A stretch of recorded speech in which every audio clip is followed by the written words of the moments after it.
Caminante son tus huellas el camino y nada más.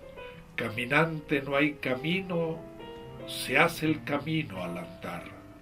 Al andar se hace el camino y al volver la vista atrás se ve la senda que nunca más se ha de volver a pisar.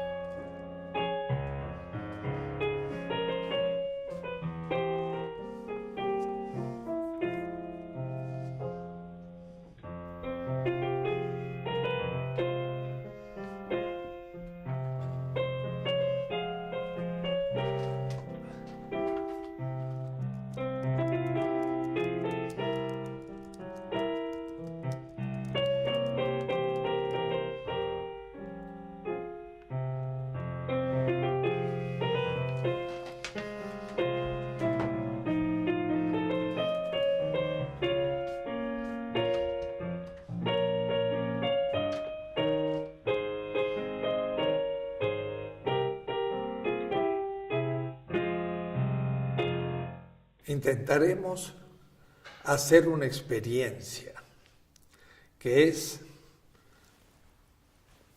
autointerpretar la vida de un autor que es uno mismo, lo cual en cierta manera es una empresa imposible. Pero hay que realizarla de alguna manera y esto sería, creo, con dos vertientes. Pensarla, esa vida, en el tiempo y hacer un recorrido cronológico, pero también pensarlo en el espacio, porque en el tiempo el autor o el sujeto se va abriendo a distintos horizontes. La patria pequeña primero, luego otros horizontes culturales, Europa, el Medio Oriente, América Latina, Estados Unidos, África, Asia, que son mundos, espacios, pero espacios culturales que el autor o el sujeto va descubriendo y por la presencia en ese lugar va también entendiendo aspectos que no se pueden estudiar, sino se pueden tener como una experiencia. Y eso lleva tiempo y lleva también estudio para profundizar lo que eso significa.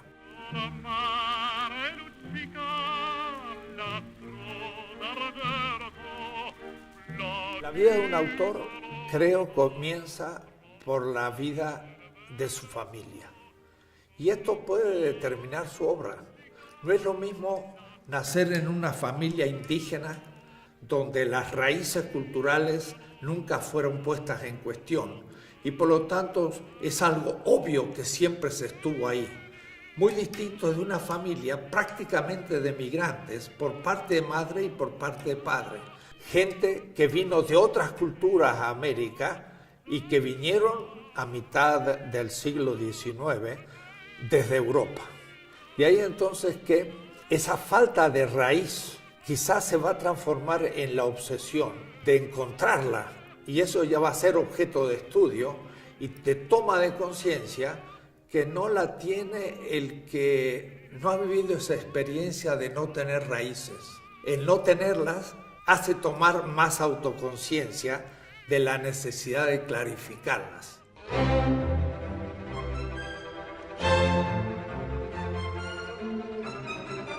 La familia de mi padre era alemana. Johannes Caspar Dussel se llamaba mi bisabuelo. Nació en 1840 y murió en 1913. Nació en Schweinfurt, Baviera, y murió en Buenos Aires. Llegó a Buenos Aires allá por 1870. Fue el momento en que Bismarck luchó contra Baviera. Se ve que Johannes Caspar, mi bisabuelo, huyó de esa guerra, pero huyó además porque era un obrero, un miembro de la primera internacional socialista de Marx. Y en Buenos Aires, con otros amigos, fundó lo que se llamaba el Vorwärts, que era la vanguardia del Partido Socialista. Y él, como carpintero, hizo los muebles de la primer casa del pueblo de todo el continente, muebles que fueron quemados en 1945 cuando hubo un levantamiento contra Perón y se persiguió a la izquierda y ahí se quemó la sede del Partido Comunista en Buenos Aires. Él era pues entonces un luterano, a tal punto asumió la crítica del Capital que a su primer hijo, que era el tío abuelo, el onkel Carl, el tío Carlos, le puso ese nombre, Carlos, y a mi abuelo le puso el nombre de Heinrich, Enrique. Era Carlos Enrique Marx. Voy a decir que me llamo Enrique porque mi bisabuelo le puso a mi abuelo el nombre de Enrique, que era el segundo nombre de Marx.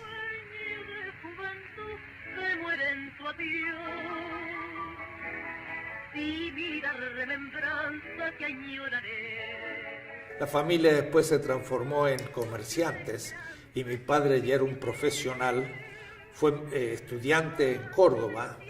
En la época de la reforma universitaria, grandes movimientos estudiantiles, allá por 1918, joven médico de pueblo, yo sentí siempre el honor de ser hijo del doctor Dussel. La gente lo quería muchísimo, era un médico a la antigua, que con su auto llegaba hasta que terminaba la huella y después seguía a caballo a ver a su gente.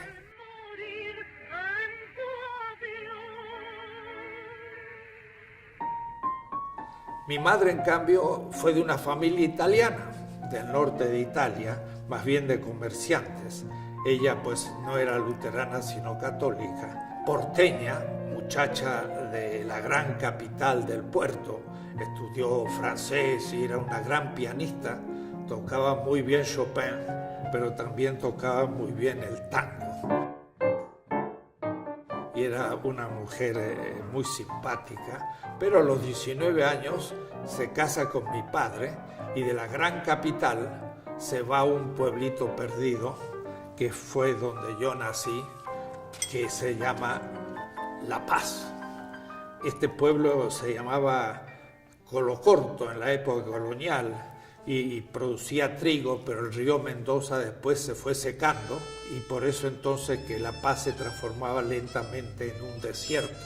Pueblito pequeño de 5.000 habitantes con calles de tierra, de a caballo, con olor a viñas, a vino, a frutas. Era una infancia totalmente en tierra adentro. Era una infancia feliz, diría yo, en contacto con el pueblo, con la gente más simple. Había indígenas, pueblo originario, lugar de gran temperatura en verano, 40 grados de calor, y bajo cero en invierno, un clima muy duro. Pero ese desierto me va a hacer entender cuando después esté en La Mancha, en España, y el desierto arábigo en el Medio Oriente. Van a ser desiertos que para mí van a tener una significación como originaria. Mi padre, médico, fue sin embargo expulsado de su trabajo en el ferrocarril. En esa época el ferrocarril era inglés y en plena guerra, como era de familia alemana, los ingleses lo echaron. Entonces debió dejar el pequeño pueblito y fuimos a la gran capital. Yo diría que eso fue para mí el primer gran exilio. Fue un choque brutal. El ir desde un pueblito pequeño de a caballo a una gran ciudad llena de cemento. Buenos Aires en los años 40 era quizás la ciudad latina más grande porque era más importante en esa época que Madrid, Barcelona, Sao Paulo o México. Después ocupará otro lugar. Fue una experiencia importante de vida urbana. En Buenos Aires viví lo que fue el golpe militar de Perón y los militares contra los gobiernos oligárquicos y fue el comienzo de mi experiencia de colegio primario. De ahí fue ya el pensar el retorno de la capital. Mi padre se especializó a la capital de la provincia de Mendoza. Dichoso tiempo aquel de la niñez maravillosa. Mendoza es una ciudad de 1,5 millón de habitantes, una ciudad del interior, conservadora, con mucha personalidad. Allí yo voy a vivir 2 experiencias, creo, importantes. Primero, una militancia. Había movimientos juveniles de interés, porque el niño de 8, 9, 10 años se sentía responsable de grupos, tenía que hacer reuniones semanales, tenía que hacer acta de las reuniones, tenía que hacer exposiciones de temas. Eran grupos cristianos, de parroquias, se llamaba la Acción Católica.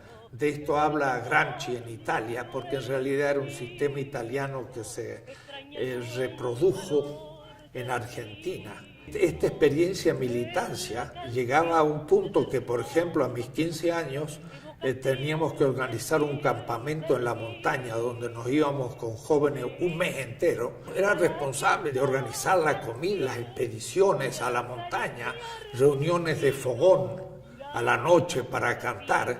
Todo esto me dio una gran experiencia de relación humana, pero también una generación de dirigentes juveniles muy importantes que después también harán su experiencia política y estudiantil. Yo fui presidente del Centro de Filosofía en la universidad, fundador de la Federación Universitaria de toda una región, y pues estuve aún preso en algún momento cuando se levantaron los estudiantes, en ese caso en contra de Perón. Esa experiencia me va a permitir después afrontar situaciones no ordinarias cuando me lance a hacer viajes por Europa y el Medio Oriente y otras partes.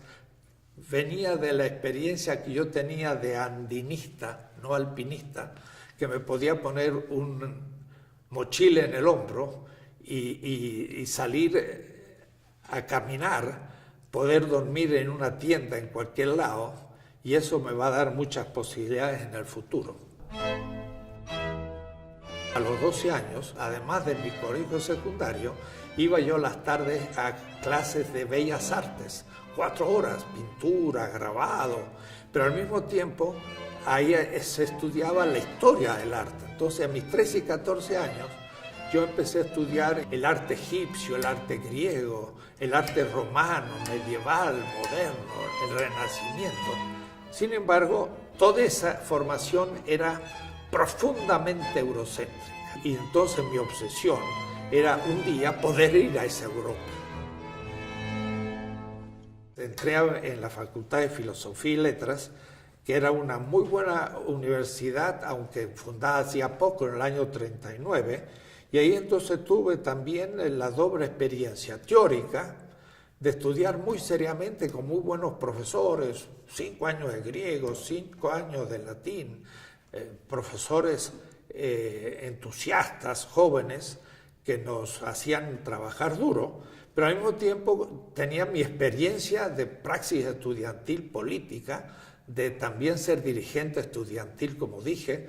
Llegamos a tomar la facultad y en un momento yo tuve en la mano la llave de la Facultad de Filosofía y diciéndonos, ¿y ahora a quién proponemos la dirección de la escuela? Que vivan los estudiantes, jardín de nuestra alegría. Lo cierto entonces es que fue una gran experiencia teórica y de buena formación política, y fue la etapa argentina, diría yo, de mi vida, la etapa de la patria chica, pero era todavía una experiencia nacional.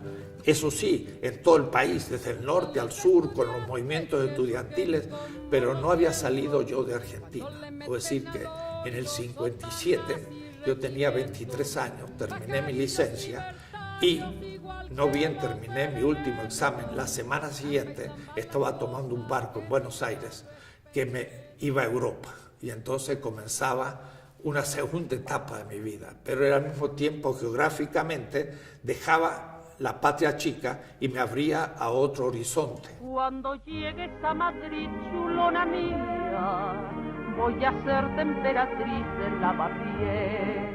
Gané una beca en la España franquista, es decir, una España todavía completamente provinciana, en donde Argentina estaba más desarrollada que España, de todo punto de vista civilizatorio, teórico. Yo digo, fue una buena experiencia porque era otro país, me dediqué solo al estudio, no aprendí tanto que digamos, pero sí aprendí a conocer España, que ya era otro continente.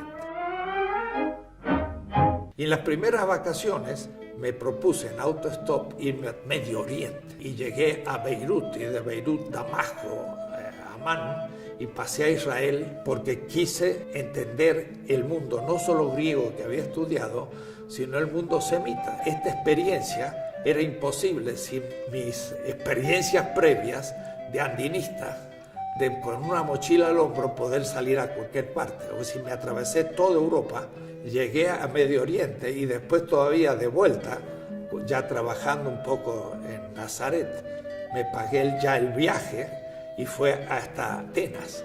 Pero de Atenas a Madrid me lo hizo todo en autostop.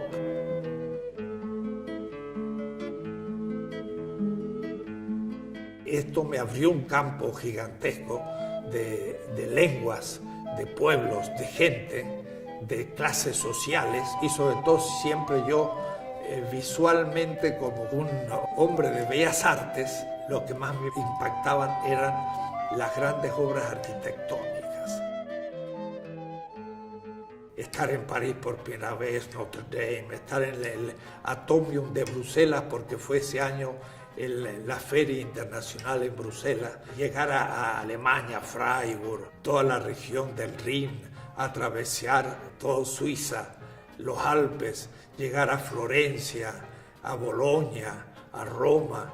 Eran experiencias tremendas para un joven que por primera vez veía estas cosas.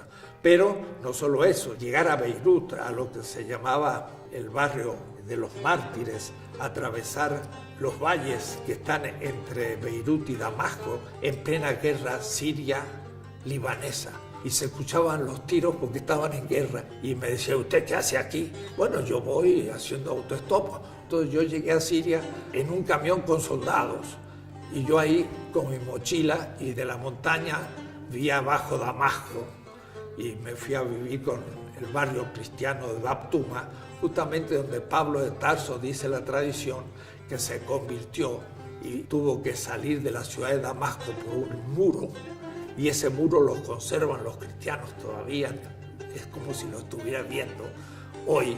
Experiencias inenarrables de un viaje hecho a pie de tierra, o es decir, ni siquiera en tren, sino de auto en auto, de camión, yendo con la gente, teniendo que poder hablar con ellos. Volví a España, terminé mi doctorado y en el 59 dejé España y me instalé durante 2 años en Israel. Shalom Aleichem, Malache HaShalom, Malache Elyon. Esta quizá la experiencia subjetiva, cultural y hasta espiritual más fuerte en mi vida, porque ahí hubo que dejar todo. Las lenguas que tenía no servían, las experiencias aún de subjetividad que tenía tampoco servían. El mundo occidental estaba fuera, estaba en el mundo oriental, eran tradiciones distintas, liturgias distintas, comidas distintas, y entonces uno como que si le hiciesen un raspaje del hueso acero y queda uno desnudo ante la novedad de algo que uno nunca había sospechado. Eso me va a permitir a mí después entender muchas cosas, ¿no? Estar más abierto a la recepción de lo nuevo, porque todo lo que había hecho en cierta manera estaba siendo negado y puesto sobre el nuevo horizonte. Era la intuición de mi juventud, de que el pensamiento griego, tan importante en el pensamiento filosófico y occidental, no era en realidad el origen más profundo de nuestra cultura, sino eran los semitas, que venían, entre comillas, por los cristianos. O es decir, lo cristiano no es de origen griego, es de origen oriental, semita. Entonces yo veía que la cultura dicha occidental no era solo griega, era griego-semita. Y entender a lo griego me daba claridad sobre un aspecto de mi cultura, pero sobre el otro yo tenía una total ignorancia. Entonces era necesario, así como estudié el griego, estudiar el hebreo y profundizar otra tradición que no lo había hecho, sobre todo en filosofía. Y por eso tuve la intuición de que el mundo semita me era necesario para entender América Latina, porque ya el descubrimiento de América Latina lo empecé a hacer desde la partida. Yo no estaba en Israel por los semitas, estaba en Israel por el origen de mi cultura. Y entonces siempre hablo de que hay un autor que se llama Eduardo Mallea, que escribió un libro que se llama Una pasión argentina. Y si Sarmiento, que era uno de los héroes en Argentina pedagógicos, decía que había que matar a los gauchos y a los indígenas porque era la causa de nuestro atraso y había que imitar Estados Unidos y Europa, esto es Sarmiento. Eduardo Mallea, reaccionando contra, decía: lo nuestro es el gaucho, es el llanero en Colombia, es el cowboy en Estados Unidos, pero la historia de este gaucho está en los llaneros de Extremadura, pero estos vienen del Magreb y estos vienen del desierto arábigo. Entonces, entender a este hombre montado sobre un caballo como si fuera un centauro, había que ir hasta el desierto arábigo para descubrir la propia historia.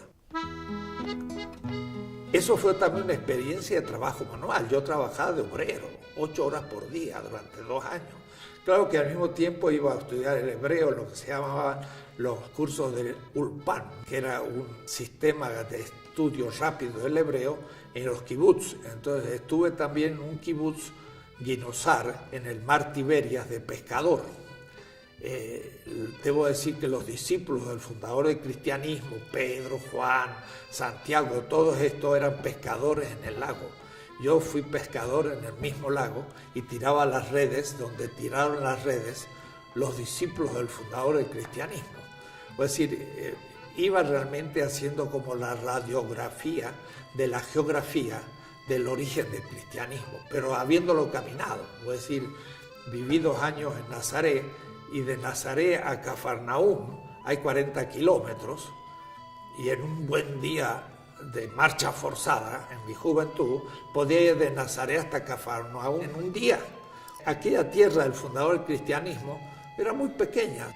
Quiere decir entonces que fue una experiencia que hoy es de suma actualidad, porque hoy se habla mucho de Walter Benjamin, que habla del mesianismo materialista, y todo eso lo viví yo allá en 1959-60, hace 50 años, porque Benjamín no conocía bien el hebreo y nunca estuvo en Israel. Yo sí estuve en Israel y conozco bien el hebreo, y justamente no tuvimos la intuición, sino que explicitamos qué significa el mesianismo materialista que el propio Benjamín intuye. Entonces, eso que yo voy a ir descubriendo como proyecto, en este momento, al mirar atrás, digo, de haberlo proyectado hoy, cómo prepararme para entender el presente, no podría haber hecho mejor que lo que hice efectivamente.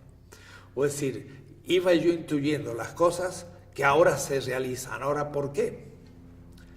Bueno, porque creo que yo sí tenía un cierto olfato que descubría el perfume por donde iba la historia, y me fui anticipando a esos procesos, y de pronto ahora cuando miro al pasado me doy cuenta que me anticipé, y ahora sí tengo una cierta visión de las cosas que fueron imposibles sin ese camino. Lo cierto es que fueron 2 años extraordinarios en cuanto a experiencia humana, de conocer al mundo árabe palestino, de vivir en suma pobreza en una barraquita, en comer a veces con los mismos palestinos en grutas donde ellos vivían, que son el mismo lugar más o menos de hace 5.000 años.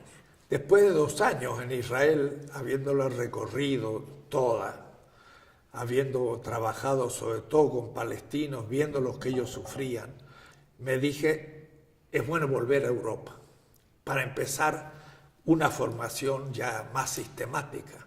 Y de ahí que volví a Europa, esta vez ya pudiéndome pagar mi pasaje en barco sin autostop, porque había trabajado y tenía un pequeño ahorro, de tal manera que salí de Tel Aviv y llegué a Marsella y me instalé en París. Quand il me prend dans ses bras, qu'il me parle tout bas, je vois la vie en rose. En el año 61 hasta el año 67 voy a estar 4 años en Francia y 2 en Alemania. En París llegué a la Sorbona, donde estaba Paul Ricoeur, un gran maestro, que ese año justo dio las clases sobre la simbólica del mal. Justamente la simbólica del mal fue la interpretación del mito prometeico, de Prometeo griego, que cumplía todo por necesidad, y el mito adámico, Adán, que tentado instaura la historia. Entonces él hace un gran análisis de un mito griego y un mito semita, justo que era mi intuición.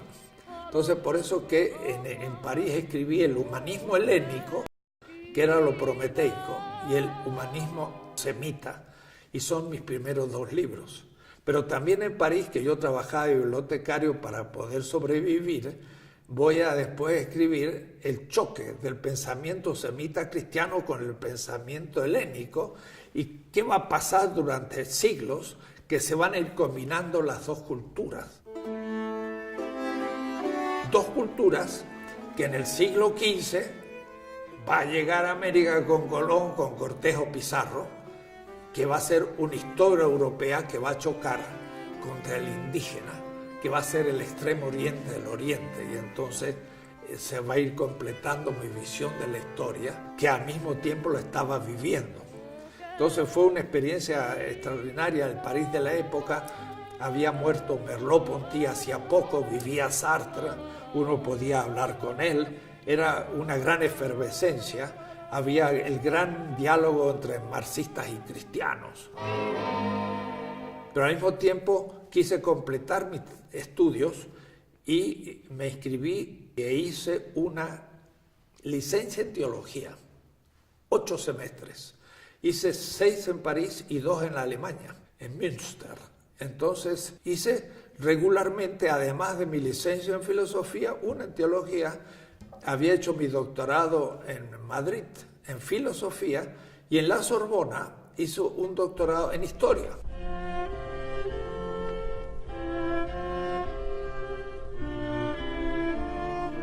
Y lo hizo sobre un tema latinoamericano, que era la defensa del indio en el siglo XVI por parte de los obispos en ese primer siglo de nuestra historia. Y descubrí entonces la centralidad de Bartolomé de las Casas. Yo iba desde París al Archivo de Indias en Sevilla y ahí leí miles de documentos inéditos e hice una tesis larga, 8 volúmenes, de tal manera que fue época de mucho estudio, de completar una historia latinoamericana y al mismo tiempo pues también terminar de tener una visión filosófica todavía eurocéntrica.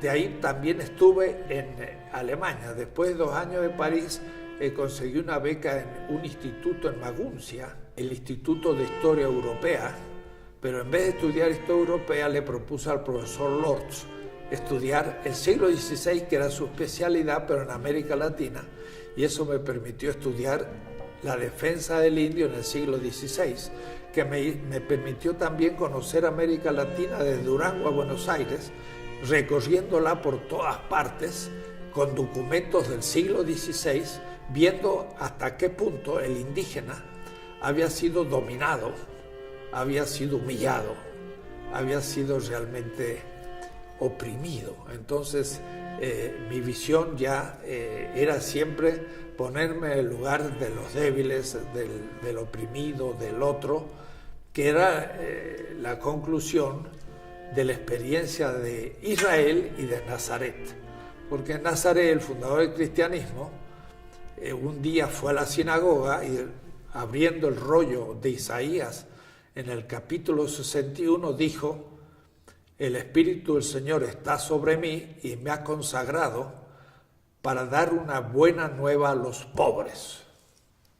Esa era la regla de vida de la comunidad, de la cooperativa de construcción de Nazaret. Una buena nueva a los pobres. El tema del pobre fue la obsesión.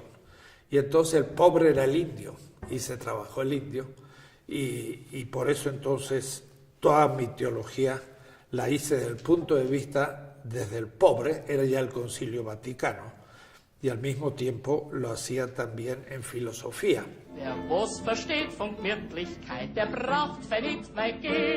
En mis primeras andanzas en Alemania, en el año 63, en München, es que conocí a Johanna. Yo era un solitario, ya un soltero pues mañoso, que sabía vivir solo, y me acuerdo que ella dice: me llamó la atención lo sucio que estaba mi camisa. Era un aventurero, había hecho viajes por todas partes y siempre viviendo en distintos lados, comiendo como podía y durmiendo, consiguiendo una beca y a veces un trabajo. En fin, iba yo avanzando y ahí conocí a Hannah. Lentamente pues nos fuimos amarrando nuestra vida. Yo volví a París después también, terminé primero en la licenciatura en teología, terminé el doctorado en la Sorbona, y en el 67, ya habiendo formado familia, habiéndome casado con Hannah, habiendo tenido a Enrique ya en París en el año 66, y luego a Susi en el 67. Entonces ya la familia estaba construida a 4 y era tiempo de volver. Me saqué una beca para venir a México en el 67 de la OEA para trabajar con Leopoldo Sea, pero también me propusieron ser profesor en una universidad perdida del norte de Argentina, pero creí que ya no era tiempo más de becas, ya había estado 10 años, era asunto de empezar a trabajar. Ya tenía 32 años. La frente marchita, las nieves del tiempo platearon mi piel. Volvimos en barco, 4 veces atravesé el Atlántico en barco. Volvimos a América y comenzó una etapa completamente distinta, que va a ser la experiencia de enseñar en América Latina toda esa formación que yo había recibido. Por ahora yo había acumulado, diría yo así, piedras o ladrillos, pero la casa estaba sin construir. Y mi primer semestre en Resistencia, que es una universidad del norte argentino, fue América Latina en la historia universal. Así que todo lo que había estudiado lo puse por escrito.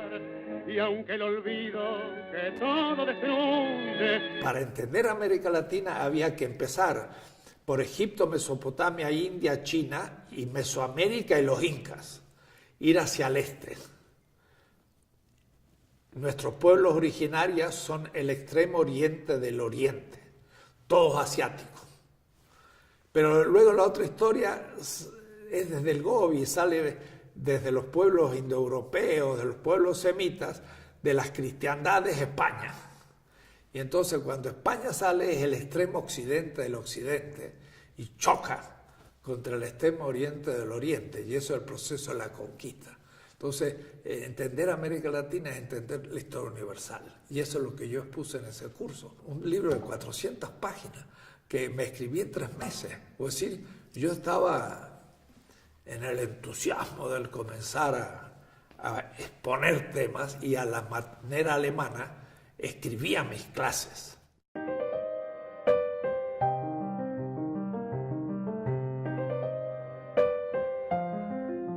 Pero no bien llegué, me llegó una carta de Quito de un periodista que era también director de un instituto que los obispos latinoamericanos habían organizado en Quito, que se llamaba Instituto Pastoral de América Latina, donde unos 200 sacerdotes, religiosas, laicos, gente militante, se reunían 4 meses para repensar su formación en vista de las novedades que había en América Latina.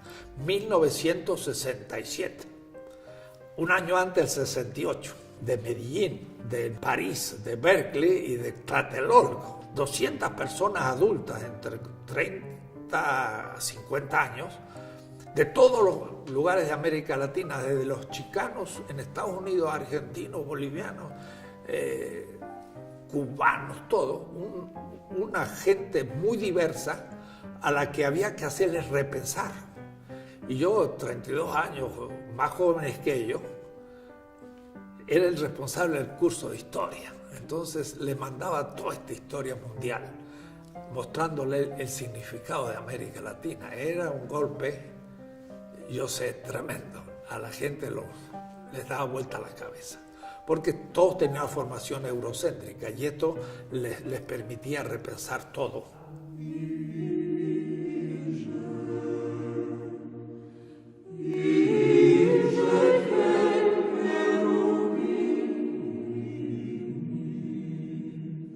Entonces le daba vuelta a toda la historia de la iglesia, mostraba la decadencia de la iglesia desde el siglo IV, cuando el emperador toma el cristianismo como fundamento del imperio, y el cristianismo, que había sido crítico del imperio y perseguido como tal, se transforma en el fundamento del imperio bizantino en el siglo IV, la cristiandad.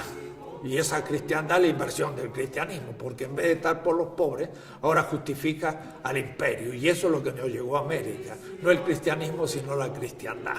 Y entonces eso explica que un Cortés esté con la espada en una mano y la cruz en la otra. Era la inversión completa. Pero yo podía hacer una crítica entonces a la conquista ante gente muy esclarecida. En ese instituto surgió la teología de la liberación. Fui la primera generación de la teología de la liberación y la que empezó a entender América Latina de otra manera. Ahí estuvo Ernesto Cardenal, ahí estuvo Monseñor Romero, que fue alumno nuestro. Yo fui maestro de Monseñor Romero, el mártir de El Salvador. Don Sergio Méndez Arceo asistía a esos cursos. En ese instituto estaba Gustavo Gutiérrez, Juan Luis II. Toda esta formación que había adquirido la podía ahora traer, pero al mismo tiempo había una contradicción entre lo que yo enseñaba en filosofía, que era eurocéntrico, y lo que estaba pasando en América Latina, que estaba bajo las dictaduras con grandes movimientos populares. Todos los alumnos me decían, ¿y qué tiene que ver lo que usted hace con la política? Y yo no veía. Y esto va a ser hasta el año 69-70. Levántate y mira la montaña. Por el IPLA tomo contacto con 200 estudiantes cada 6 meses. Estos me empiezan a invitar a todas partes. Me invitan a México, a Cuba, a Santo Domingo, Costa Rica, a Brasil, toda América Latina. De pronto, 4 o 5 años, yo habré hecho 100 viajes. Y entonces mi apertura a América Latina. Si la primera etapa fue Argentina, la segunda europea, Medio Oriente para formarme, ahora de pronto me abro a todo el continente americano, latinoamericano, y estoy presente desde el año 67 en adelante en todos los movimientos populares que están surgiendo en todas partes. Desde los latinos en Estados Unidos, que yo iba a San Antonio, a Los Ángeles, a New York y a Chicago y hablaban castellano.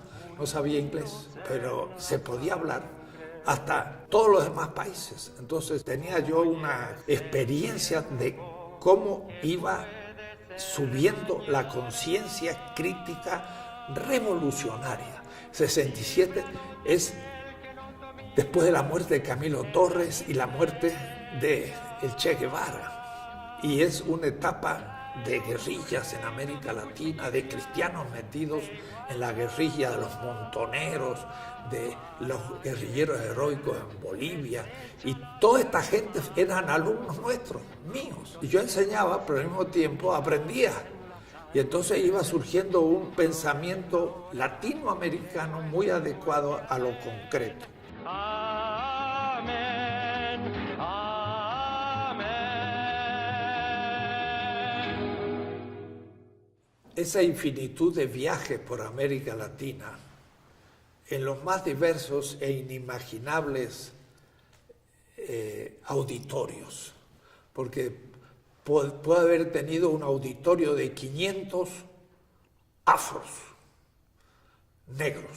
Por ejemplo, en la parroquia de San Miguelito, en Panamá, donde había una gran palapa enorme, que era como el templo, todo abierto, porque Panamá, y todos africanos, hablándoles de historia, ¿no? O lo mismo teniendo indígenas en Bolivia, o teniendo estudiantes aún en México, y en fin, auditorios los más extraños tenían estos años. Y al mismo tiempo yo era profesor, y me tenía que dar mis tiempitos para salir. Y en ese momento sí, era muy duro para la familia, porque yo salía.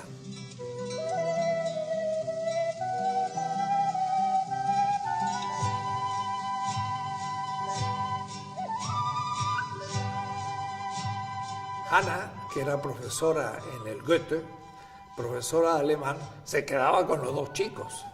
Claro, los dos chicos al mismo tiempo era compañía y era preocupación. Pero si yo no tuviese la espalda cuidada por Hannah, yo no podía haber hecho nada de lo que hice. Y muchas veces yo decía, si yo puedo decir la verdad y aún arriesgar de que me echen, lo puedo hacer porque Hannah me permitiría vivir, porque ella trabaja. Ella es mi garantía. Ella era la que estaba detrás. Y los niños iban educándose muy bien y muy bonitos. Y no notaban mucho la ausencia del padre, porque ella era la que estaba allí. Yo siempre digo, sin Hannah nada de esto hubiera sido posible. La familia funcionaba y realmente fue una época muy bella de estabilidad y de crecimiento. De sacrificio, porque salir no era cualquier cosa. Salir era dejar las clases, tener que reponerlas, tener que enfermarme por ahí. Cuando salía me agarraba una gripe. Y no, es fácil decir, se sale, pero hay que ver el sufrimiento que eso supone. Era un gran servicio. Pues estos fueron años del año del retorno, del 67, hasta el 69, con esta experiencia latinoamericana en base sobre todo a la historia.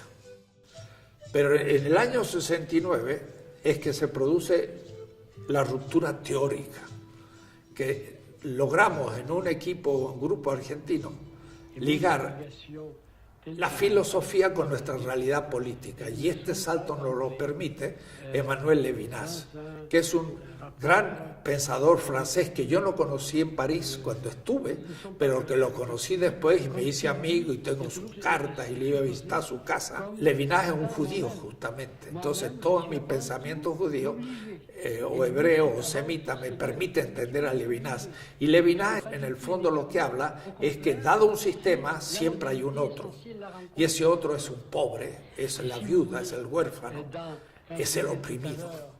Y entonces nos permite pensar la realidad política desde los oprimidos, y ahora sí podemos empezar a hacer la crítica filosófica de la experiencia que estamos viviendo. Y eso fue en el año 69 en que surge lo que llamamos en el grupo filosofía de la liberación. En las universidades públicas, claro que tomaba como modelo lo que ya había surgido el año anterior, que era la teología de la liberación, en la que yo también estaba metido por mis estudios y por mi experiencia. Entonces, en la metodología de una teología crítica me permitió entender una filosofía crítica, pero estrictamente filosófica, aunque algunos van a decir que es una especie de teología traducida. No, se ha podido demostrar lo contrario. Hermano, dame tu mano, vamos juntos a buscar una cosa pequeñita que se llama libertad. Y ahí entonces entroncamos con la Revolución Cubana del 59 y ya en el 68 con Berkeley, con París, con Tlatelolco. En Argentina está el Cordobazo, los estudiantes y obreros toman la ciudad de Córdoba, cae Onganía, plena dictadura, movimientos sociales, y entonces surge un pensamiento filosófico, crítico, articulado, no solo en Argentina, sino en todo el continente, a estos movimientos políticos. Y eso va a terminar el 2 de octubre de 1973, en que un grupo de extrema derecha me pone en mi casa una bomba, un atentado de bomba, y tira todos mis libros a la calle, y empieza una persecución horrible de la derecha contra la izquierda en Argentina, en plena dictadura, pero ya el pensamiento de filosofía y liberación ha cobrado notoriedad, y el hecho de ponerle una bomba a uno de los cultores supone que a alguien molestaba. Cuando me pusieron la bomba y vi aquello, dije, al menos los que pusieron la bomba entendieron lo que estamos diciendo. Primero. Y segundo, me acuerdo, el Enrique vino con su osito blanco, él tenía 7 años, por ahí, eran las 2 de la mañana, y me dice, papá, ¿qué pasó? Y se veía un boquete de la pared, y él salía de la cama, ¿no? ¿Qué pasó? Y yo, la verdad que estaba muy tranquilo, porque no me interesaba la bomba, me interesaba qué hubieran podido poner para después acusarme que era un guerrillero, que tenía armas, panfletos y todo. Entonces, la bomba era lo de menos, la cuestión era lo demás, lo otro que podrían haber hecho, que después por suerte no hubo nada. Yo siempre le dije a mi hijo, mira, pues, ¿te acuerdas de lo que le hicieron a Jesús? Pues esto mucho menos. Entonces, él me vio tan tranquilo y me vio explicando las cosas así, que se fue a dormir y se durmió tranquilo y no tuvo ningún trauma sobre la bomba. Mi hija, la Susi, le cayeron hasta unos vidrios de la ventana sobre su cunita, esa ni se despertó. Sueño pesado. Entonces tampoco le influyó. Así que ellos no vivieron una experiencia psicológica de algo tan brutal como que me pusieron una bomba. Tuvimos que salir de la casa durante un tiempo porque podría haber cosas peores, en fin. Lo cierto es que fue todo el enunciado de lo que se va a llamar filosofía de liberación. Esos 5 años, del 70 al 75, yo voy a publicar cada año uno de los tomos para una ética de la liberación latinoamericana. Por el pájaro enjaulado, por el pez en la pecera, por mi amigo que está preso. Que es mi primera obra, escrita en el contexto de una represión feroz de los grandes movimientos populares contra la dictadura. Todo eso se deja ver en la obra, que no es una pura obra teórica que hay que leer como argumentos, sino que hay que leerla en el contexto de una persecución muy concreta y que hay que tomar muy en serio lo que acontecía. De ahí que escribí un artículo que se llama Una década argentina y el origen de la filosofía de liberación. De 1966 al 76 describí qué iba pasando mes por mes políticamente y cómo se iba expresando teóricamente. Ese artículo es fundamental para entender, porque nuestros estudiantes estudian los autores europeos y cuando se vuelven a los nuestros, si es que se vuelven alguna vez, leen eso como una obra teórica, argumentativa, y no se dan cuenta que no es eso, es la interpretación de aconteceres bien concretos que si no se los estudia, no se entiende lo que está hablando. Entonces fue una etapa creativa, fue una ruptura epistemológica completa, fue el surgimiento de un pensamiento latinoamericano a partir de nuestra experiencia. como movimiento perseguido en todo el país después por los militares. Es decir, que fue el primer movimiento filosófico original en el continente perseguido por ser crítico. Y no ha habido otro más importante ni otro después.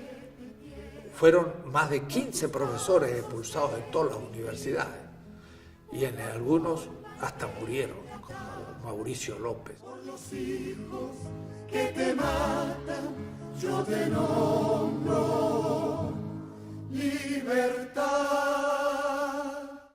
La filosofía latinoamericana en general es comentario a los autores europeos. Entonces uno pregunta a un filósofo, ¿y tú qué haces? Yo soy kantiano, yo soy hegeliano, yo soy marxista, yo soy psicoanalista, yo soy pensador existencial. O decir, sucursaleros, dice un autor. En mi país, qué tristeza, la pobreza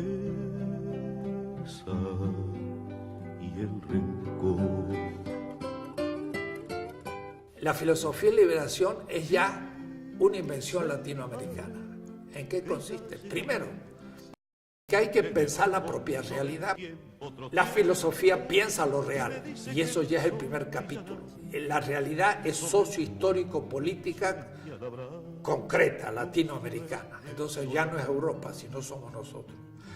El punto de partida es, hay un mundo en el que yo vivo, eso es Heidegger. Y lo explica muy bien en la gran obra Ser y Tiempo. Soy en el mundo. Ahora Levinas da un paso más. Dice, yo soy en el mundo, pero en el mundo en que soy siempre hay un oprimido. Siempre hay un otro que no es respetado. Por eso Hammurabi, el semita, hace 3.700 años, rey de Babilonia, dijo, he hecho justicia con la viuda, el huérfano y el pobre y el extranjero. Eso es un derecho muy especial, porque no hace justicia con la mujer, sino con la viuda, que es la del otro. No hace justicia con el hijo, sino con el hijo del otro, que es huérfano. No hace justicia con el rico, está fácil, sino con el pobre, que nadie defiende. No hace justicia con el conciudadano, sino con el extranjero. Es decir, es una justicia crítica que toma en serio el derecho del otro. Entonces, ante cualquier realidad concreta latinoamericana, o donde sea, uno no se pregunta solo qué es lo que da sentido al mundo, sino quién es el oprimido en este mundo. Y eso lo decía Hermann Cohen, el fundador de la escuela de Marburg.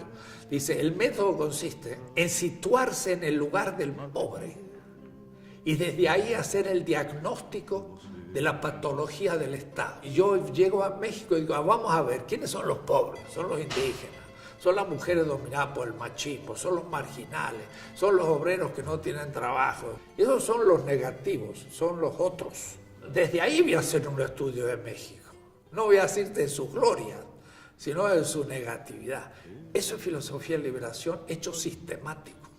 Entonces, yo, por ejemplo, agarro y tomo en el 72. La sociedad es machista. ¿Quién es el oprimido en el machismo? La mujer. Canta mi pueblo una canción de paz. Parménides, el griego, dice, el ser es, el no ser no es. No dice eso, dice, el ser es griego. Lo no griego no es, son los bárbaros.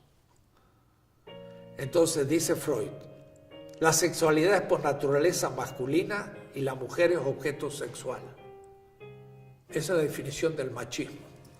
La sexualidad es por naturaleza masculina. El que no es masculino, no es. Es objeto, no sujeto. Y eso es todo el psicoanálisis, eso es un machismo terapéutico, ¿no? Entonces, yo puedo tomar a Freud en la erótica y mostrar que el otro es la mujer. Pero si yo tomo el capitalismo y digo, ¿quién es el otro del capital? Es el pobre. ¿Quién es? El obrero explotado. Entonces, el obrero produce plusvalor, pero no se lo apropia. Eso se lo apropia el propietario y eso es la ganancia y por eso es un rico y por eso es pobre. Pero ahí ya Freud no me sirve Marx.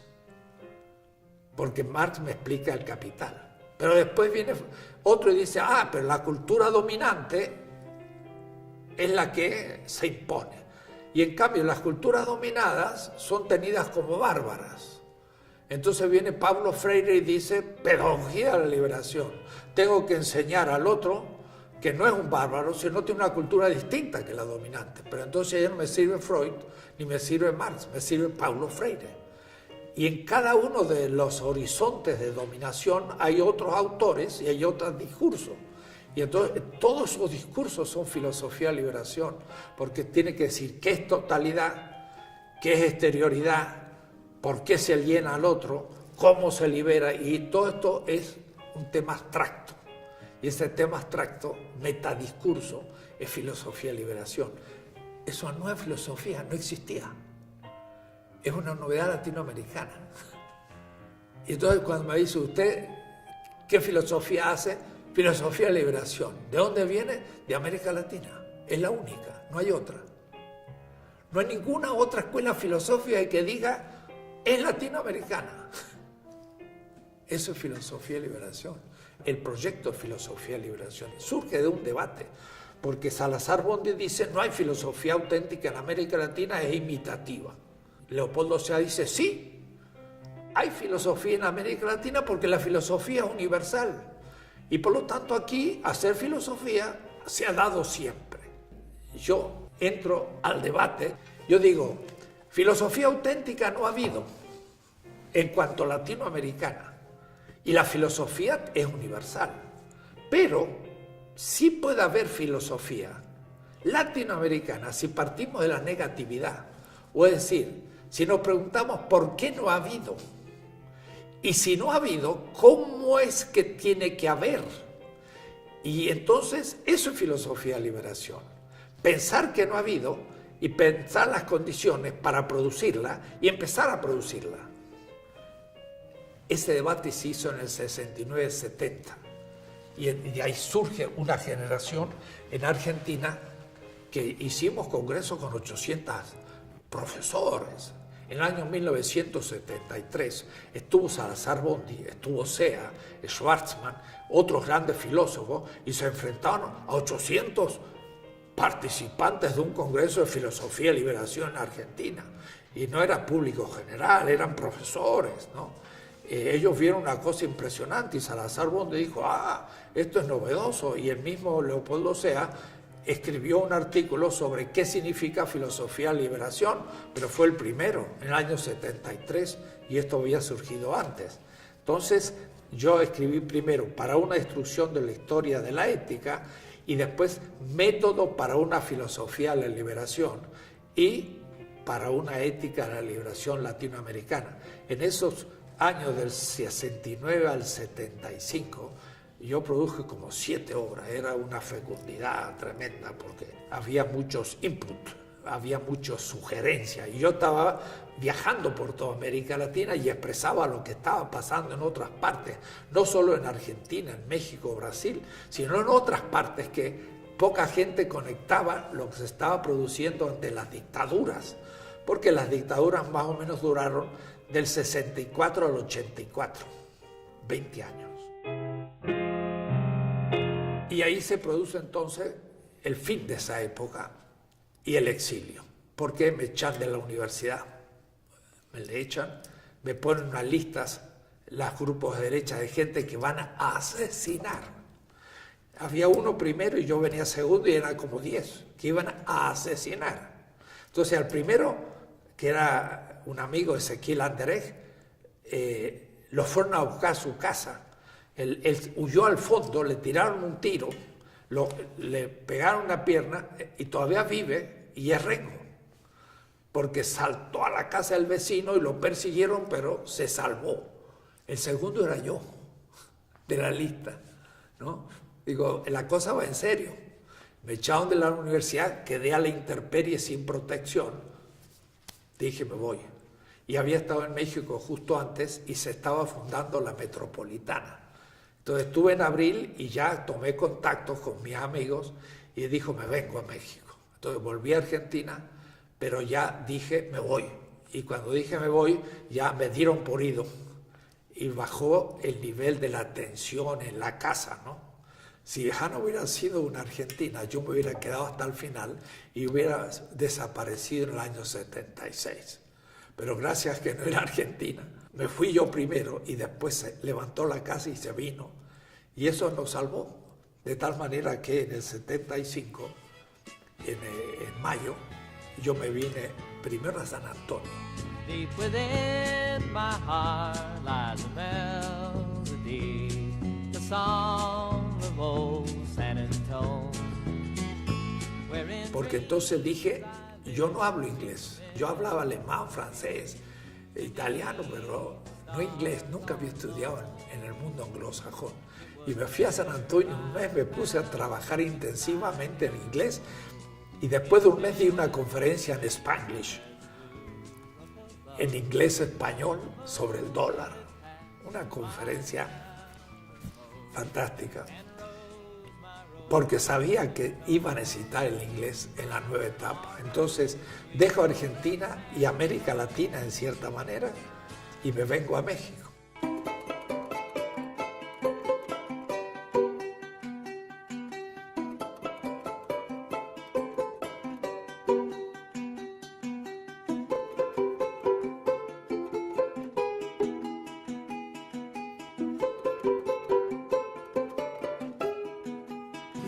Me integro a la Metropolitana en el 75, unos meses después de creada. México me recibió con los brazos abiertos y además la Metro estaba fundándose. Claro que yo no entré a filosofía, tuve que pagar mi derecho de piso, yo entré a diseño en Azcapotzalco. Ahí hicimos muy buenos seminarios y una etapa creativa bellísima, pero yo estuve 7 años de profesor ahí hasta que me pasé al departamento de filosofía en Iztapalapa. Entonces también fue un derecho de piso, como Aristóteles, que salió de Atenas y se tuvo que ir a Asos ahí a enseñar a un grupo de gente exilado de Atenas, porque Espeusipo fue nombrado el director de la Academia de Platón y Aristóteles, como era provinciano, lo tiraron para afuera, ¿no? Entonces yo también sufrí un poco, pero me fue muy útil y pienso en mi estética de la liberación poder escribir la experiencia de Azcapotzalco.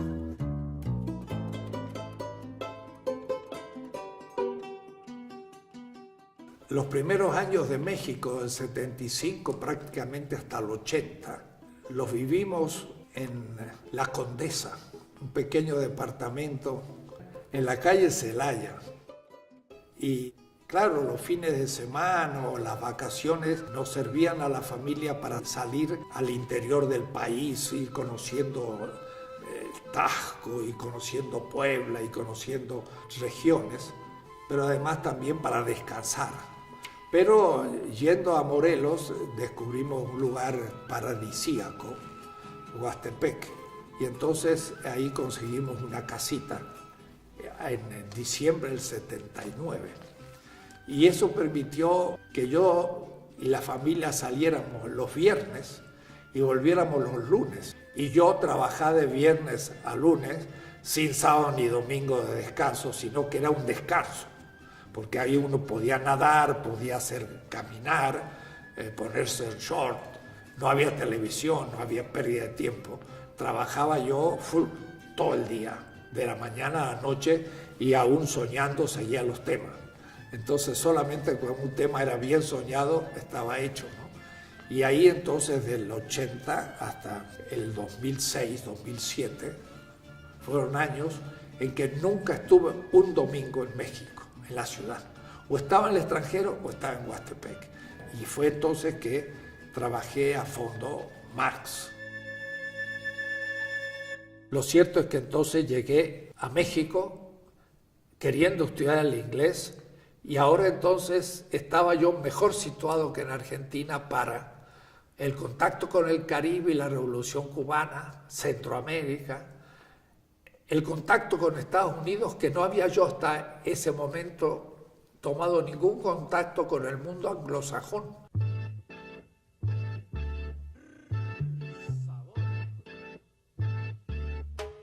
Estados Unidos lo había recorrido por todas partes, pero en español.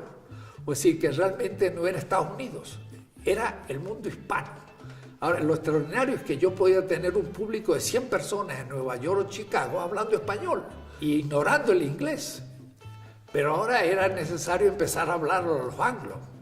Y apenas llegué a México, estando en Lovaina, con François Outard, que es un gran personaje, ideamos de organizar un gran diálogo entre africanos, asiáticos y latinoamericanos. A los 3 meses de estar en México, que se llamó ITWOT. Era la Asociación de Teólogos del Tercer Mundo. Yo lo organicé, aunque lo llevó a cabo otros compañeros, Sergio Torres de Chile, y se hicieron grandes encuentros, hasta el encuentro de Huastepec. El Centro Vocacional de Huastepec tiene muy buenas instalaciones y ahí hicimos uno de los grandes encuentros mundiales, con 120 personas y se puede ver en la gran foto. Esto me permitió en el año 76, por ejemplo, ir al primer gran encuentro en Tanzania, en Dar es Salaam.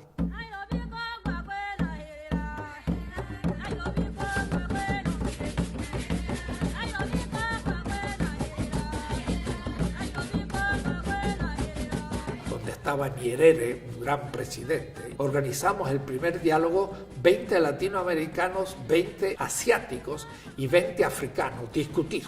Y fue muy notable, los africanos tenían el problema de la cultura, los asiáticos el problema de la religión, y los latinoamericanos el problema socioeconómico, más bien marxista.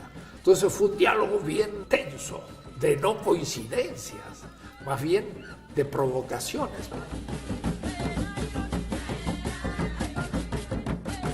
Pero eso se va a ir haciendo estos encuentros anuales, que me va a pasar lo que me pasó en el IPLA en el año 67. Ese contacto con 200 en el IPLA me abrió toda América Latina, porque me empezaron a invitar por todas partes. Bueno, en Dar es Salaam también yo hice una exposición con otros ante 40 teólogos del África y del Asia, y entonces del 76 al 85 más o menos me pasó lo que me pasó en América Latina. Me empezaron a invitar en muchos lugares del África y del Asia. Entonces yo empecé a viajar al Cairo, a Kenia, a Zimbabue, a Ghana, al África. Pero también después estuve en la India muchas veces, 5 veces, en Sri Lanka, en Tailandia y sobre todo en Filipinas, por ejemplo.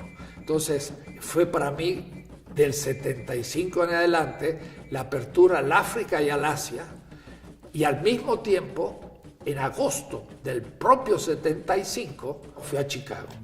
Estoy buscando América, temo no encontrarte.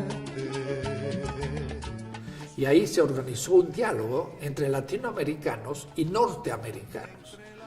Y ahí estuvo Porfirio Miranda, por ejemplo, el autor de Marx y la Biblia, y ahí estaban los grandes teólogos de la liberación, Miguel Bonino, Gustavo Gutiérrez, Hugo Asman, todo el equipo de grandes teólogos, con norteamericanos. Y entonces yo participé ahí también. Entonces ahí conocimos a grandes intelectuales norteamericanos y ellos nos conocieron a nosotros. Y de ahí en adelante hasta hoy, bueno, yo habré hecho en Estados Unidos más de 100 participaciones en encuentros, conferencias, cursos. Yo he dado como 7 semestres en distintas universidades, desde Notre Dame, Vanderbilt, Cal State University, Lutheran School of Theology en Chicago, Union Seminary en New York, hasta Duke University en North Carolina y en Harvard. He hecho semestres por todas partes, pero al mismo tiempo cientos de conferencias en Estados Unidos, debido a ese diálogo que se empezó a producir en el año 75. Lo mismo va a pasar en el Asia y en el África, y entonces va a ampliarse para mí enormemente la problemática, ya no solamente filosofía de la liberación desde un punto de vista teórico, la erótica o en la liberación de la mujer, la pedagógica, la política, sino también el tema cultural y el tema intercultural.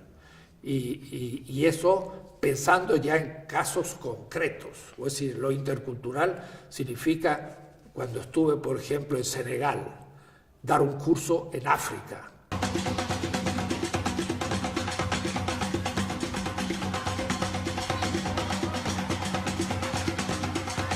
¿Cómo se expresa la filosofía y la cultura africana? Es imposible sin lo que ellos llaman los espíritus, y los espíritus de la familia. La gran categoría africana es la comunidad, pero la comunidad inhabitada por un espíritu, que es algo así como lo que Hegel llamaría el Volksgeist, el espíritu del pueblo, ¿no? Es una categoría ontológico, cultural, religiosa. Entonces, entender el África hay que verlo ahí, en contacto con la gente.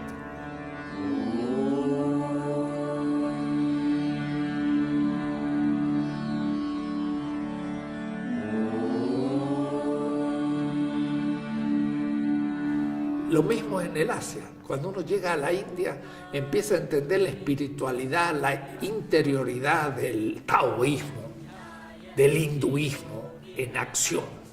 Y eso entonces me amplió de nuevo todo esto, de tal manera que ahora sí, al 83, 84, yo tenía ya la vivencia de las grandes culturas de este pequeño planeta. Ya el planeta se me había achicado. Y por ahí tenía casi claustrofobia, cómo salir de esta pequeña tierra.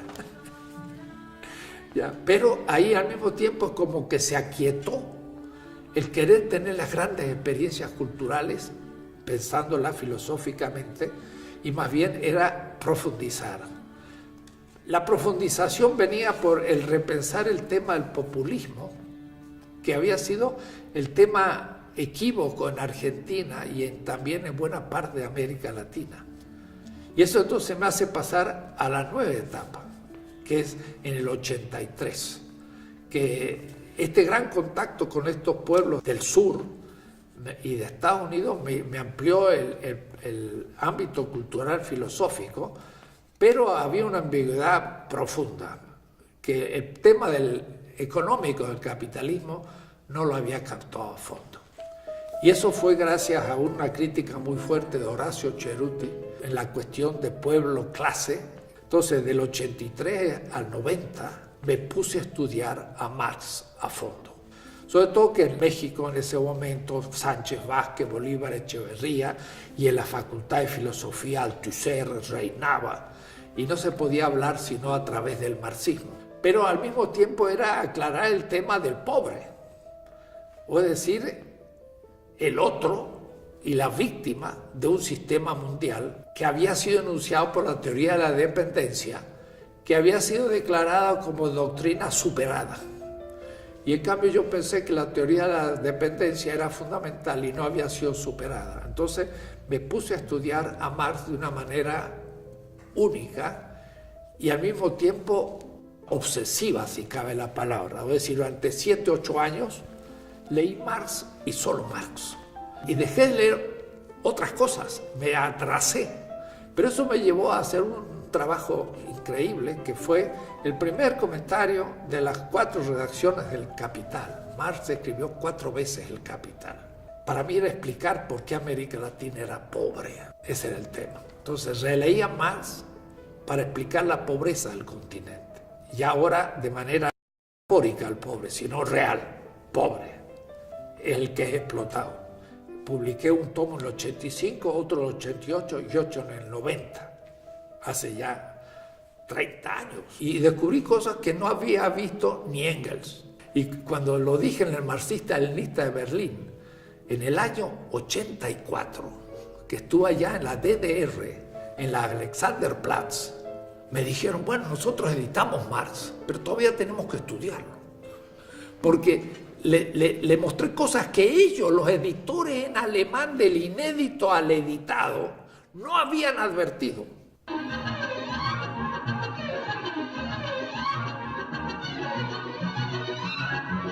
cosas muy precisas, que cuando Marx dice, en el plus tiempo, el plus trabajo, no se produce valor, sino se crea valor desde la nada. Entonces Marx está usando un concepto semita, la creación de la nada, en la economía y en el punto central del tema del plusvalor, que es la esencia del pensamiento marxista. Digo, este es un tema semita, no es griego ni es moderno, es semita. ¿Qué me dice? Creación de la nada. Lo leen. Ahora lo dije en la Sorbona, ante los profesores marxistas actuales.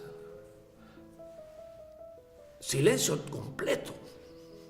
Y claro, yo lo escribía en alemán, porque él dice, el trabajo vivo de lebendige Arbeit ist die schöpferische Quelle des Wertes aus nichts. Es la fuente creadora del valor desde la nada. Él nos dice que se produce plusvalor, dice que se crea. Y como crea desde un salario no pagado, es desde la nada. Entonces está usando una expresión teológica, creación de la nada. Da la casualidad que justo yo termino prácticamente el comentario de las 3 redacciones del Capital y luego un libro que a mí me ha gustado mucho y que hace poco, por ejemplo, lo exponía en Suiza, en Neuchâtel, que le llamé Las metáforas teológicas de Marx. Marx era asistente de Bruno Bauer, que era teólogo en Bonn. Si no lo hubieran echado a Bruno Bauer de Bonn, Marx hubiera sido asistente de un profesor de teología, hubiera sido teólogo. Pero como lo echaron a Bruno Bauer, él perdió la posibilidad de ser profesor universitario y la verdad fue un desocupado toda su vida, una vida muy dura. Y de ahí entonces que se dedicó a la economía. Pero tenía infinita cantidad de metáforas. Y tengo una tesis de un joven doctor en Alemania, en Berlín, que se denomina el uso que Marx hace de la Biblia en su obra. Y es notable, no hay casi un capítulo de todos los libros de la Biblia al cual Marx no se haya referido de alguna manera u otra en sus cartas o en sus obras. Son miles de referencias. Tenía una gran formación bíblica, él mismo de familia judía. Marx Leví, su abuelo era el rabino de Trier y su tío, el segundo, Heinrich, era el rabino de Trier y también por su madre eran rabinos de Holanda, así que era una familia hebrea fuerte. Entonces yo escribí ese libro que se llama Las metáforas teológicas de Marx.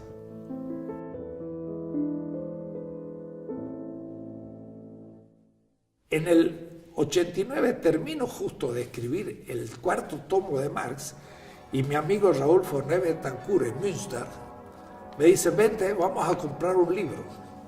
Y Münster es la tierra de mi señora, en una librería enfrente del Dom, de la catedral.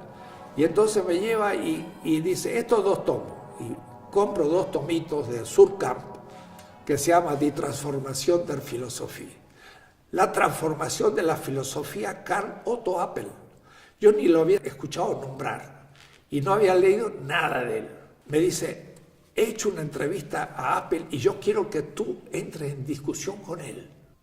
Raúl Forné es un filósofo cubano, profesor en Bremen, en Alemania. Entonces me traje esos 2 tomitos y los leí en unas vacaciones del año 88 en Acapulco. Entonces, en el calor de la playa, me leí un libro de lo más abstracto del mundo, pero con gran emotividad por el contexto. Y empecé a entender quién era Carl Otto Appel, que me pareció una cosa interesantísima. Y en el año 89 se hizo el primer encuentro en Freiburg, y fue eso una cosa única en mi vida. Es decir, nunca tuve un examen de ese nivel, examen. O decir, el alumno cuando un examen lo hace temblando y pensando que hay el examen, si no lo apruebo. Pues ese es como yo estaba ahí.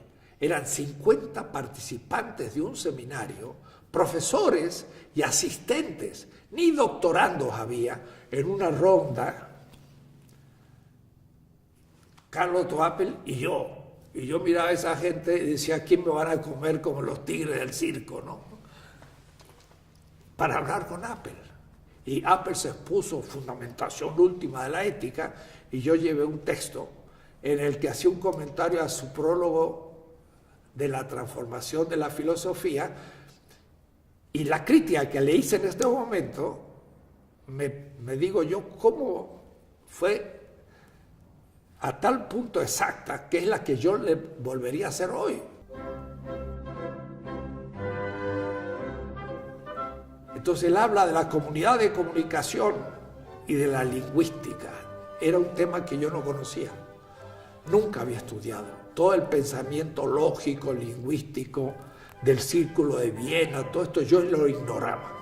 Y Apple me metió, pero no solamente me metió en el tema, sino que como en un largo túnel, yo veía del otro lado la salida, o es decir, la lucecita en el fondo del túnel. Entonces no me metí en un túnel oscuro en el que yo me perdería, sino que metiéndome en el túnel sabía por dónde iba a salir. Entonces fue una cosa extraordinaria, porque él explica el pensamiento analítico, lógico, lingüístico, pero le hace la crítica, y la crítica es extraordinaria.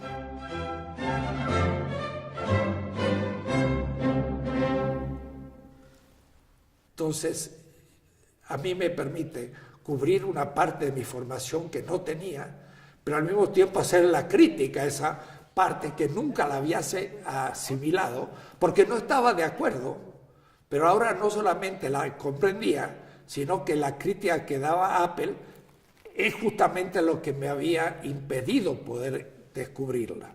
Y entonces aprendí muchísimo en este diálogo con él.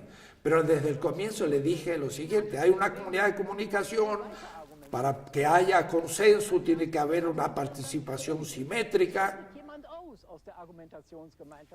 Pero ¿qué pasa si hay alguien que ha sido excluido de la comunidad de comunicación?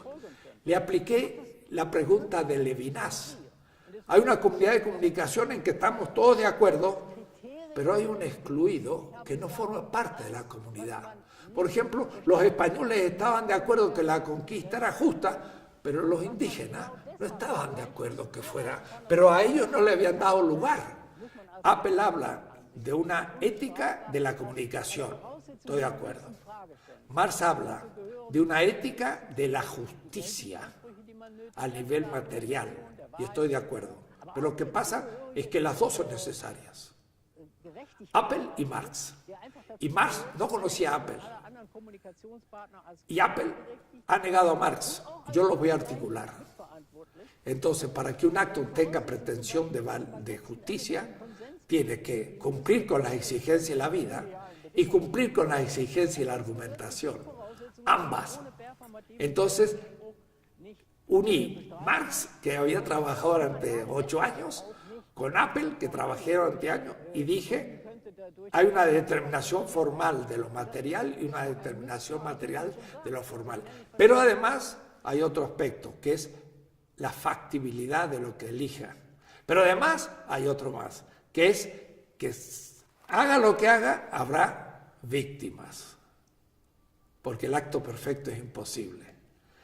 Y si yo tomo la víctima de punto de partida, pongo en cuestión todo lo anterior, la argumentación y el sistema económico de la vida. Y entonces me sale una ética sumamente diferente y critico todas las éticas contemporáneas, no solamente Apple y al marxismo unilateral, sino al comunitarismo, al liberalismo, al pragmatismo y a las distintas escuelas éticas. Nunca la entendió. Ahora le estoy enviando la ética en inglés. Mi ética es una respuesta a Apple y una respuesta al marxismo desde América Latina. En el 99 me puse entonces ahora a decir, bueno, la ética es un nivel abstracto, la política es un nivel concreto. Y me puse a desarrollar la política. Y estos últimos años he estado en eso. He escrito 2 tomazos de 600 páginas de la política, ¿no? Que es mucho más que la ética, ¿no? Y ya el primer tomo ya se tradujo al inglés, de la política. El 2 no, el 3 lo estoy escribiendo, el tercer tomo, la política, pero lo anticipé en un pequeño libro que se llama 20 tesis de política, que ese sí ha sido traducido al inglés, francés, italiano, alemán. Esa política ahora ya responde a lo que yo llamo la primavera política de América Latina. Tiene que dar instrumentos teóricos a los políticos para ser mejores políticos. No la crítica a la política, sino la gestión política. Y la izquierda siempre haber criticado al Estado. Yo digo, ahora ya no se trata de criticar al Estado, ahora es necesario definir cuál es el Estado nuevo que debemos crear. Algunos dicen, no hay Estado posible, y ahí empieza la discusión con los anarquistas, que dicen, el Estado es malo por naturaleza. Holloway, Antonio Negri, y yo digo, se equivocan. El Estado puede ser un instrumento positivo, pero hay que recrearlo, no hay que tomar el Estado liberal. Entonces, es una política positiva. Empieza a ser captada como una formulación de esta etapa positiva de emancipación en América Latina, que no es revolucionaria de la manera tradicional, ni siquiera socialista, pero que son gobiernos progresistas que van lentamente entrando a una nueva situación, que hay que saber mostrar cómo. Al final del 2012 y comenzando casi el 2013, diría que se va bosquejando una última etapa, pero que en realidad comenzó en el inicio, porque todo el tema de lo que estamos llamando descolonización epistemológica de la filosofía. Desde el comienzo vimos cómo en América Latina pensamos desde Europa y como comentadores, es decir, somos colonia intelectual y cultural europea y no tenemos conciencia de serlo, creyéndonos europeos. Pero lentamente se fue tomando conciencia de que América Latina era distinto, pero a veces no se logra formular la temática explícitamente y ponerle un nombre. Hace solo 4 o 5 años, con un equipo, Aníbal Quijano, Walter Miñolo y otros amigos, Nelson Maldonado, Eduardo Mendieta, latinos en Estados Unidos, colombianos, mexicanos, brasileños, hemos comenzado a llamar esto, como con Ramón Grossfogel también, la descolonización epistemológica. Es decir, las ideologías, la cultura, pero también la propia ciencia es colonial y no tiene conciencia de ser colonial.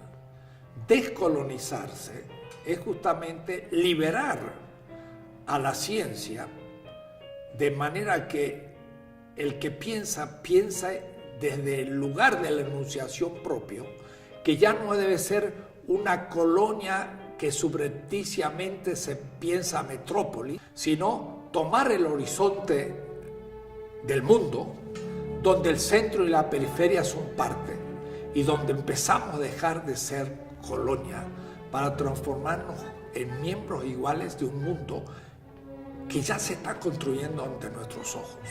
Hace 10 años todavía hablábamos centro y periferia. Se empieza a hacer cada vez más difícil. Cuando una China, la India, la propia Rusia, el Brasil comienzan a ser parte plena del centro, pero ya no es más centro. Es un mundo multipolar, donde también Europa está en crisis. Y Estados Unidos tiene sí una hegemonía militar, pero ha dejado de tener una hegemonía ideológica y cultural, y hasta económica, porque vemos que la China crece y también otros horizontes. Quiere decir que el mundo está creciendo multipolarmente.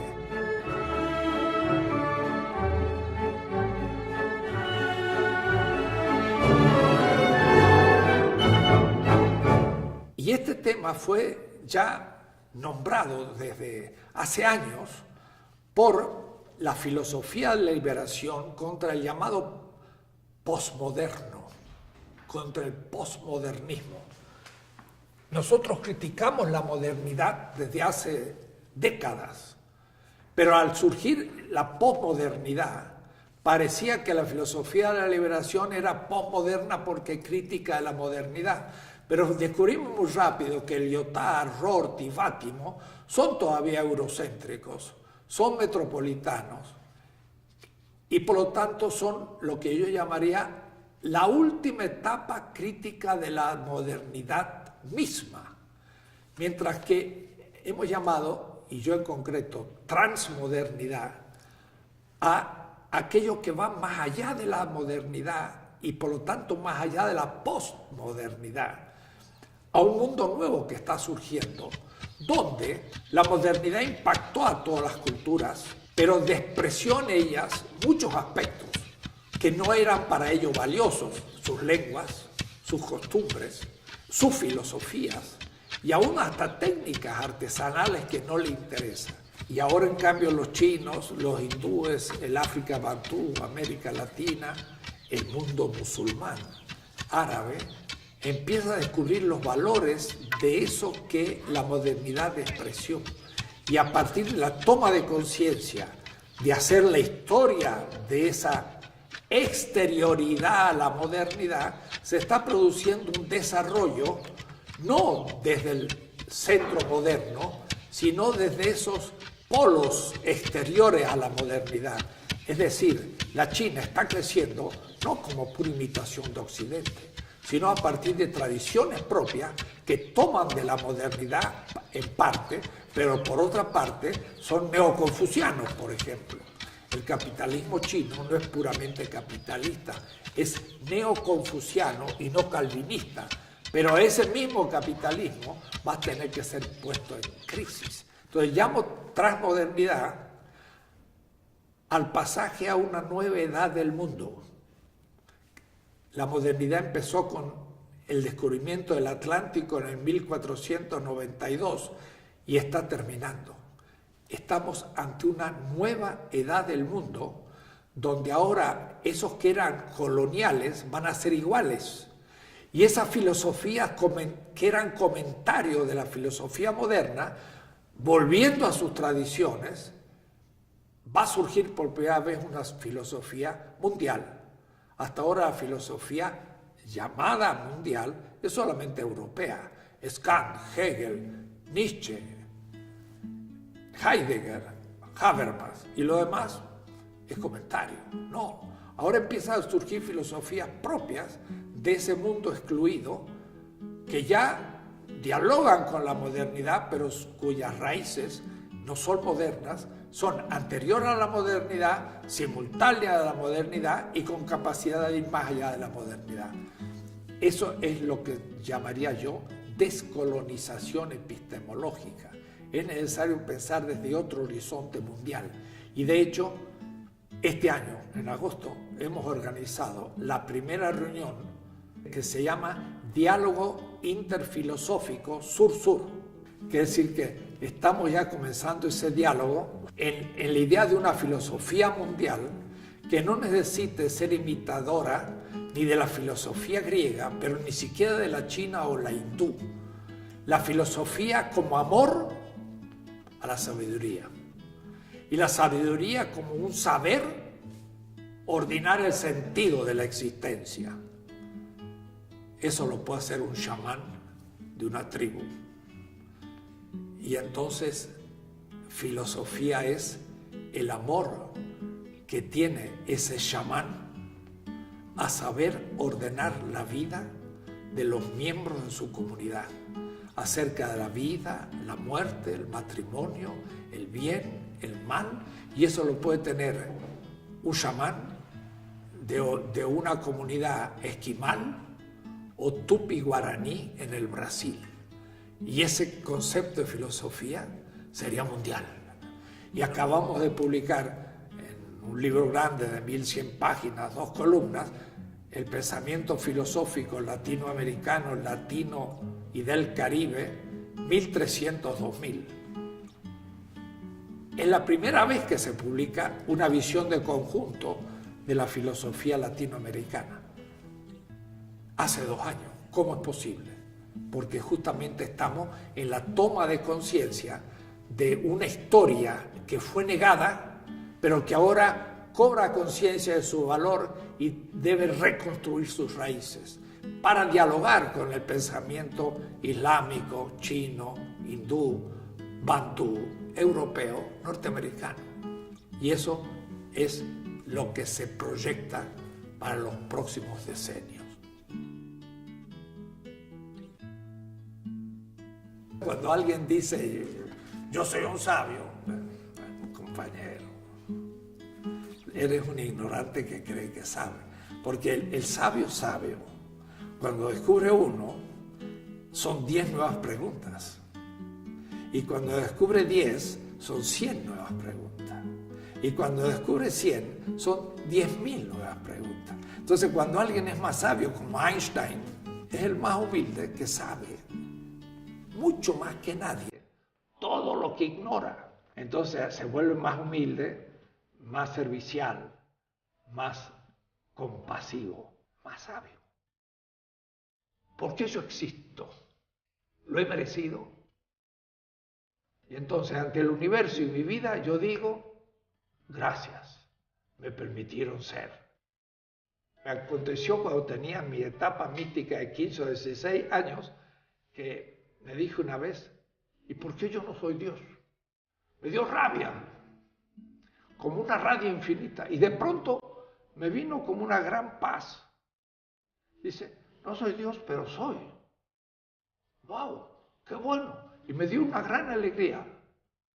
Soy. Pudo nacer. Mi padre tenía millones de esperma y solo uno acertó. Y soy yo, lo otro pobre esperma. Fueron posibilidades. Soy. Gracias. ¿A quién? A quien sea.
Vamos a andar.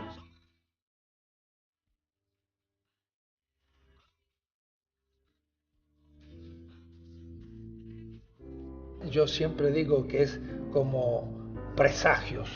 1936, tendría yo 2 años, un sombrero, un chupón, una valijita en la mano y un triciclo. Entonces, ya estoy listo para salir de viaje. Yo digo presagios. No sabía el niño tan chiquito que iba a tener un largo camino. Bueno, hasta aquí.